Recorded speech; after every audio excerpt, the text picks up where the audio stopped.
The crowbar was stuck under the lift. Notwithstanding Carl's imposing stature, car lifting wasn't part of his skill set yet.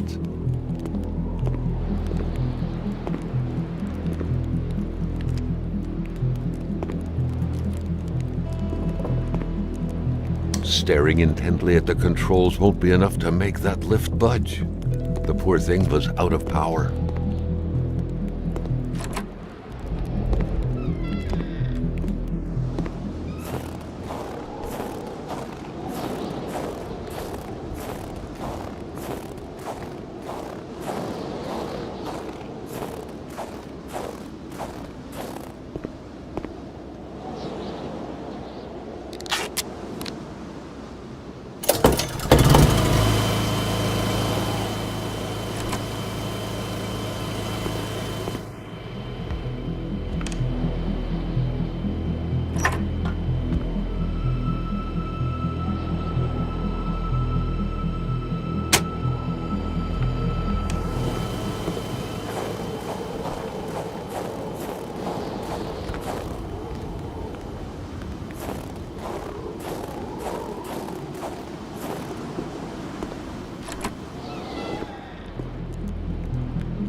At long last, the crowbar was within Carl's grasp.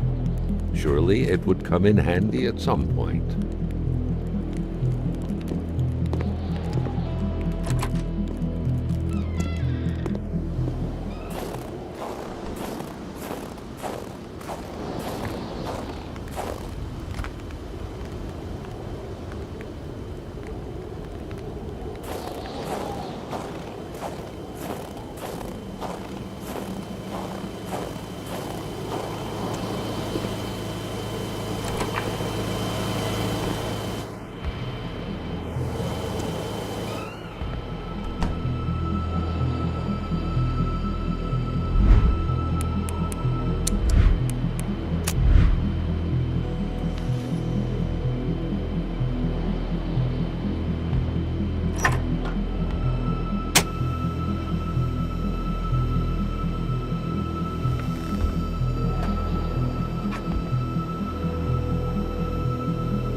The snowstorm pummeled everything in its path.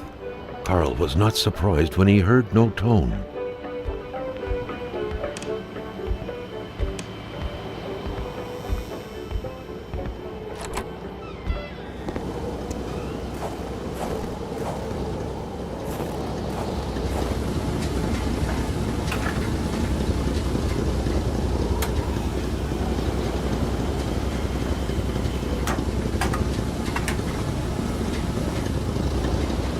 Carl knew straight away where to find the infuriated Gilles Lachance. Any good investigation would have to start there.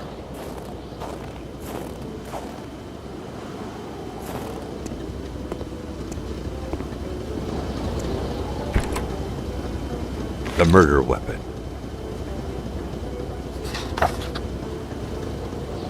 Carl, ever diligent in his work, always carried his log on him, in which he scribbled down thoughts and leads alike during the course of his investigations.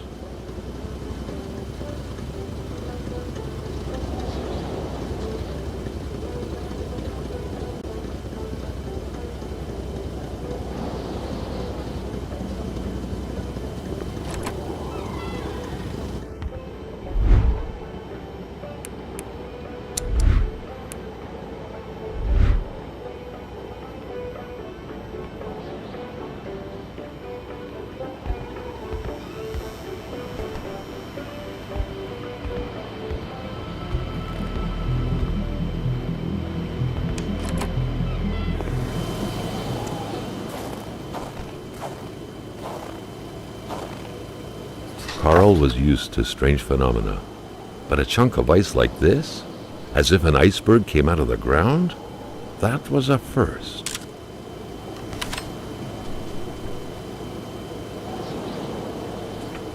Prints? Carl found a surprise at every turn. Was the camera faulty, or was it a possible lead?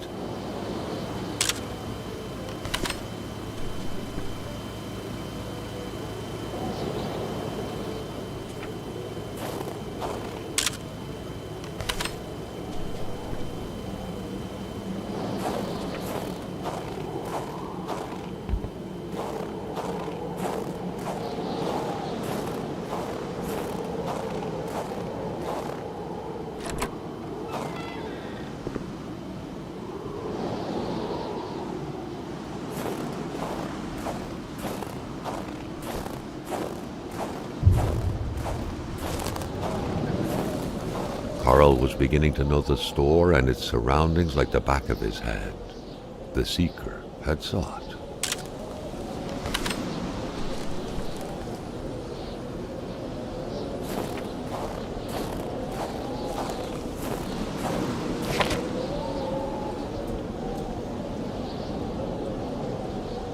The Polaroid, Carl's long-standing and faithful ally, had seen its share of husbands caught red-handed cheating. There's always something out there waiting to...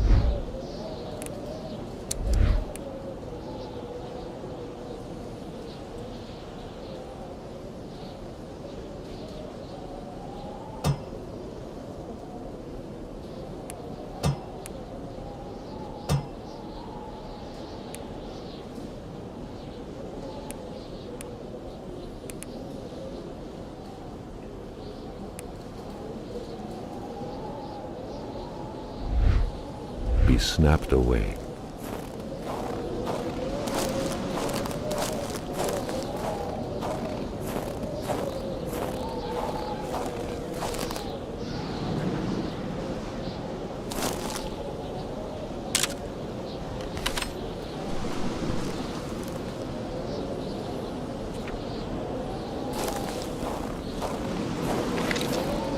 Carl wondered what the hell could that thing be. It looked like a man fossilized in ice.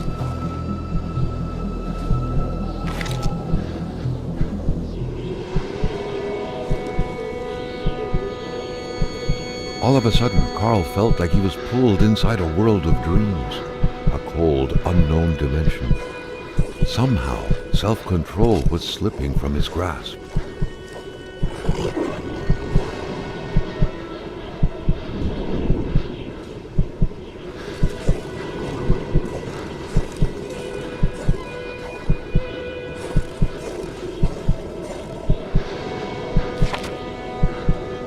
To all appearances, this was a hunting log. Better yet, a war diary.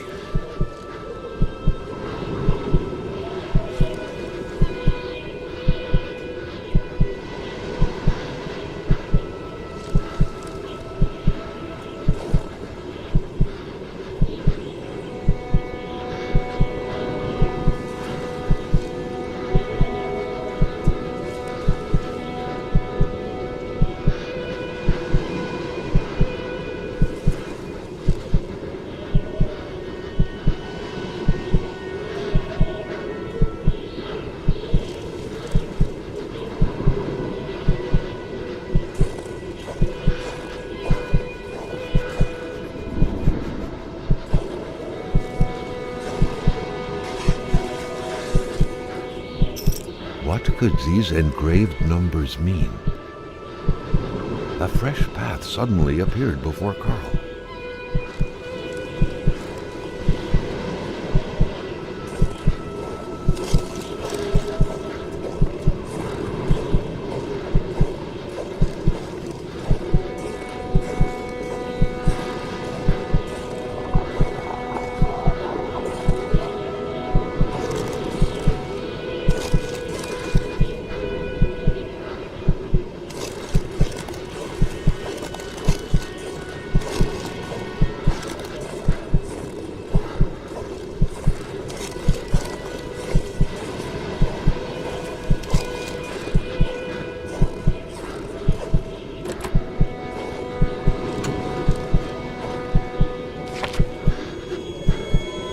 had that feeling you get when you immerse your frozen hands in hot water. What happened? Now at least he knew who the unfortunate man petrified in ice was. Gilles Lachance, the general store's manager himself.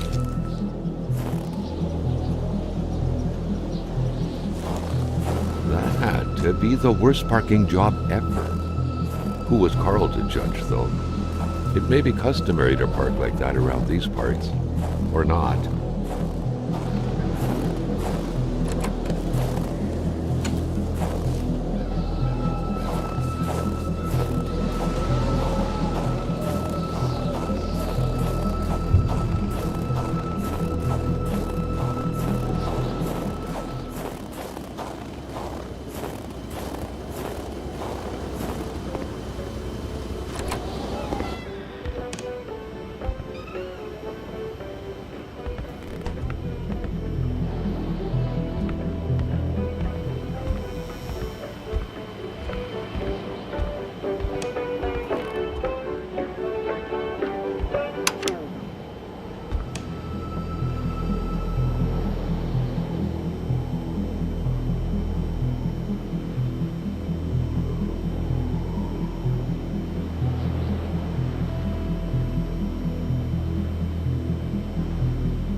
There should be a law forbidding doctors from falling sick.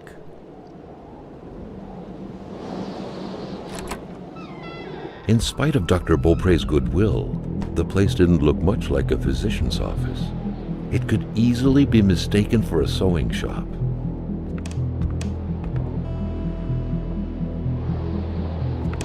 Someone had lost a few liters of blood here. Carl's first thought had been a lumber accident, someone's hand cut by a saw, or a hunting accident. In any case, whoever had lost all this blood couldn't have gone far. Perhaps they were already dead. A communist manifesto. Only a few years ago, this type of allegiance meant prison time. And even at present, the Western world was very wary of the Soviet threat. Why would the doctor own such a book?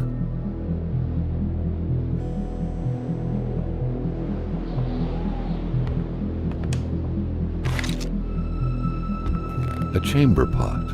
Fortunately for Carl, inspecting it wouldn't further this particular investigation.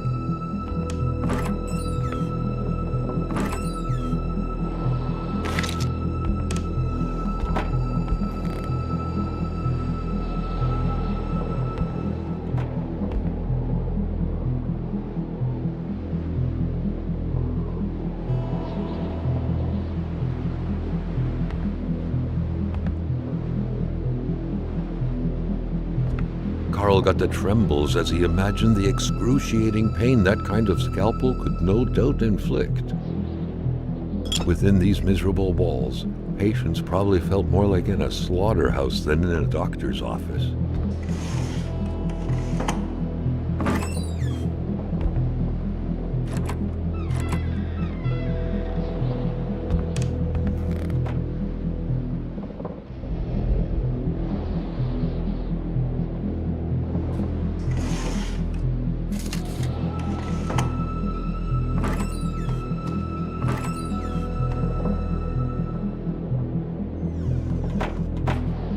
For the one-eyed, or for other vision problems, the eye patch was the way to go.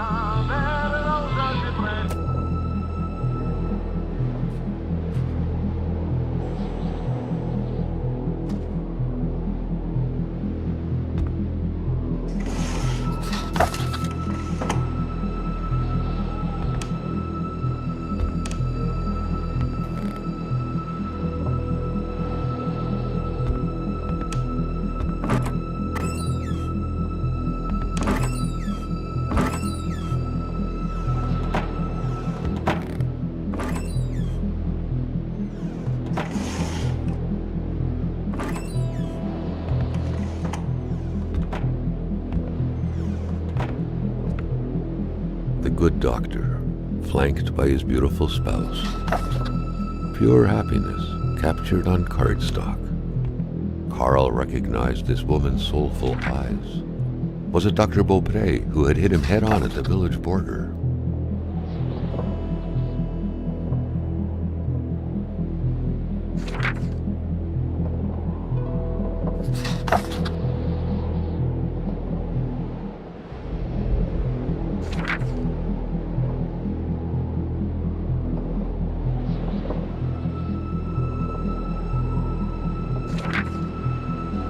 There was no doubt that the doctor and Hamilton knew each other very well.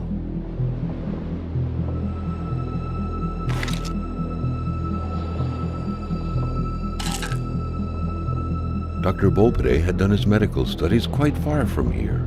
He was surely one of the first students out of the new campus to settle on the mountainside.